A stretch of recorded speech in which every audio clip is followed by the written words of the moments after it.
majorité parlementaire et l'équipe Eloquencia qui a ce rôle de l'opposition parlementaire. À l'origine, l'ECO vient du sigle anglais ECOWAS qui signifie Economic Community of West Africa States, qui donne en français CEDEAO qui signifie Communauté économique des États d'Afrique de l'Ouest.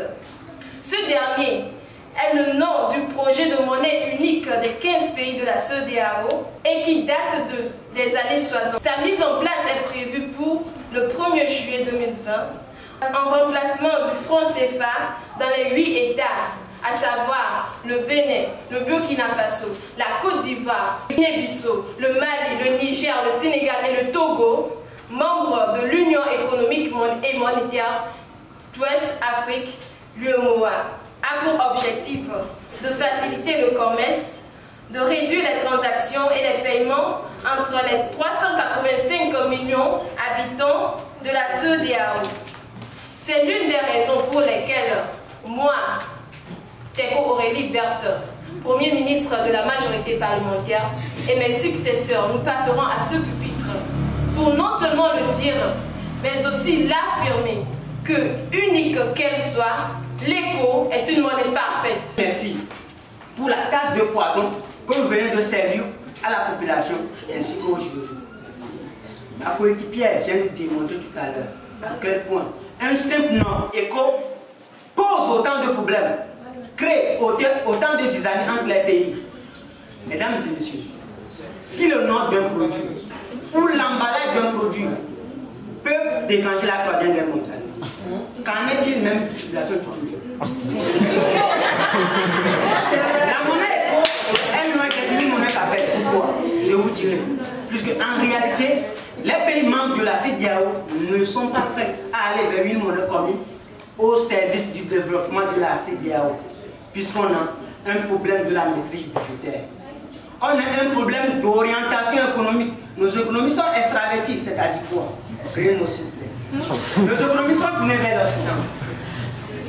Le commerce intra-zone entre les pays membres de la CEDEAO est très faible, ce qui est de 0,5% par rapport au commerce extra-zone qui est de 50%. Il y a une inégalité entre les pays sur le plan économique. Les pays dont l'économie est faible restent à la queue et subiront les conséquences. Je m'explique. Prenons un pays plus développé comme le Nigeria et un pays moins développé comme le Nigeria, qui auront la même monnaie, la même fiscalité. La circulation des biens et marchandises est automatique. C'est-à-dire que quoi? Même taxe, même fixation des prix sur le marché. Et si ton pays n'est pas compétitif, il deviendra un simple consommateur, pour ne pas dire un simple spectateur. Le même problème pourrait également se faire sentir au niveau des services. Prenons un médecin qui est bien payé au Nigeria au Togo, mais il finira par quitter le Togo et aller s'installer au Nigeria, puisque c'est la même zone, la même taxe, la même fiscalité. Quand j'entends mes co-débatteurs défendre ainsi que l'euro est une monnaie parfaite, une chose vient à répondre. Le monde s'effondre. Non, pas ce monde s'effondre. Ce monde s'effondre. Ce monde s'effondre sur la perfection de l'ECO. Leurs positions isolationniste, protectionniste, leurs revirements incessants sont très préoccupants.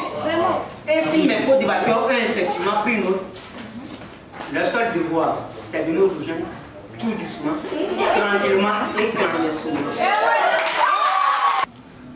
C'est avec un grand regret que je viens d'apprendre votre ignorance. Mesdames et messieurs, ici, nous ceux de la majorité parlementaire prônons une utilisation de sa propre monnaie, car elle constitue l'un des piliers pour le développement de tout un pays ou d'un continent. Et l'on doit comprendre que cette nouvelle monnaie qu'est l'ECO, qui peut nous aider, nous les 8 membres de l'UEMOA, qui l'ont accepté à atteindre la terre de gloire tant rêvée. Je me suis souvent demandé à qui faisait allusion Albert Camus lorsqu'il disait, je cite, « Les malheurs des hommes leur viennent du fait qu'ils ne tiennent pas des propos clairs. » Fin de citation. Mes chers contradicteurs, vos propos ne sont pas clairs. Mais pour vous éviter l'abîme de tomber dans un gouffre, laissez-moi vous éclairer. Suivez-moi attentivement et prenez-le. Le rapatriement dans les banques centrales d'Afrique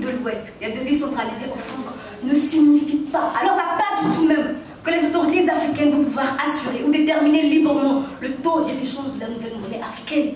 Au contraire, elles seront encore très loin, je dis bien très loin, d'avoir parachevé leur autonomie financière. Comment pouvez-vous traiter une chose d'être parfaite, connaissant très bien la définition de la perfection, sachant que nulle chose sur cette terre n'est parfaite? D'autant plus, l'écho qui avant sa création est la cause de divers conflits entre les pays africains. Nous voulons parler là de l'UEMOA et de la CEDEAO qui depuis déjà quelques semaines ne cessent de se disputer sur un simple nom. Demain, la création de l'écho n'est en aucun cas le meilleur chemin pour faire progresser l'autonomie financière et politique des États de l'Afrique de l'Ouest. Je m'explique. Le système ECO va donc accorder une autonomie factive à la nouvelle monnaie africaine, puisque, malgré la disparition du compte d'opération, la stabilité de l'ECO sera encore une fois assurée par l'extérieur. Cependant, cette fois, la garantie française sera accordée sans contrepartie du côté africain. Et donc, malheureusement, l'ECO ne pourra donc pas régler l'un des plus grands problèmes du système précédent, soit la servitude volontaire dont vous venez de parler. Concrètement, il s'agirait de revoir ce problème de solidarité entre les pays de l'Afrique de l'Ouest avant de nous parler d'une quelconque future monnaie. Tout argument, tout propos qui viendra essayer de nous démontrer que l'ECO est une monnaie parfaite est un argument infécond et improductif. Chers membres du jury, cher public, ne vous laissez donc pas berner par ces partisans de la chimère et de l'illusion. Je vous remercie.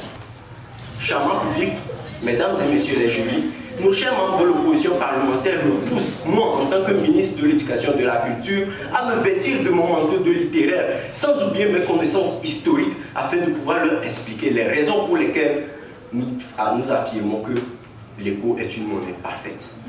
En effet, au soleil des indépendances, les présidents tels que le feu Sylvanus Olympio du Togo, Muammar Kadhafi de la Libye, Thomas Sankara du Burkina Faso, ainsi que Modibo Keïta du Mali, ont combattu jusqu'à périr sous les balles des colonisateurs pour que les pays africains puissent avoir leur propre monnaie et devenir libres économiquement. Car savait-il pertinemment que la liberté d'un pays ou d'un continent réside dans le libéralisme économique de ce dernier? C'est ainsi que, comme l'a dit Octavio Amorin, on peut tuer l'homme, mais pas ses idées. En 2015, après 4 ans de silence, Kakoun Bouko, vous le connaissez bien, a critiqué ouvertement la PCAO, ce qui lui coûta d'ailleurs son poste en tant que ministre. Plus précisément, en août 2015, dans la même année, le président tchadien Itno Déby a rappelé aux présidents africains qu'ils doivent sortir de la zone du franc CFA, car, savait-il pertinemment, le franc CFA constitue l'un des facteurs qui maintient l'Afrique dans le sous-développement. Entraînant des problèmes sociaux tels que le vol, le chômage, l'immigration. On ne parle pas d'histoire, mais des pensées de nos amis. La pousse de celui qui a vu un lion est bien évidemment différente de celui qui sait que le lion il a déjà vu.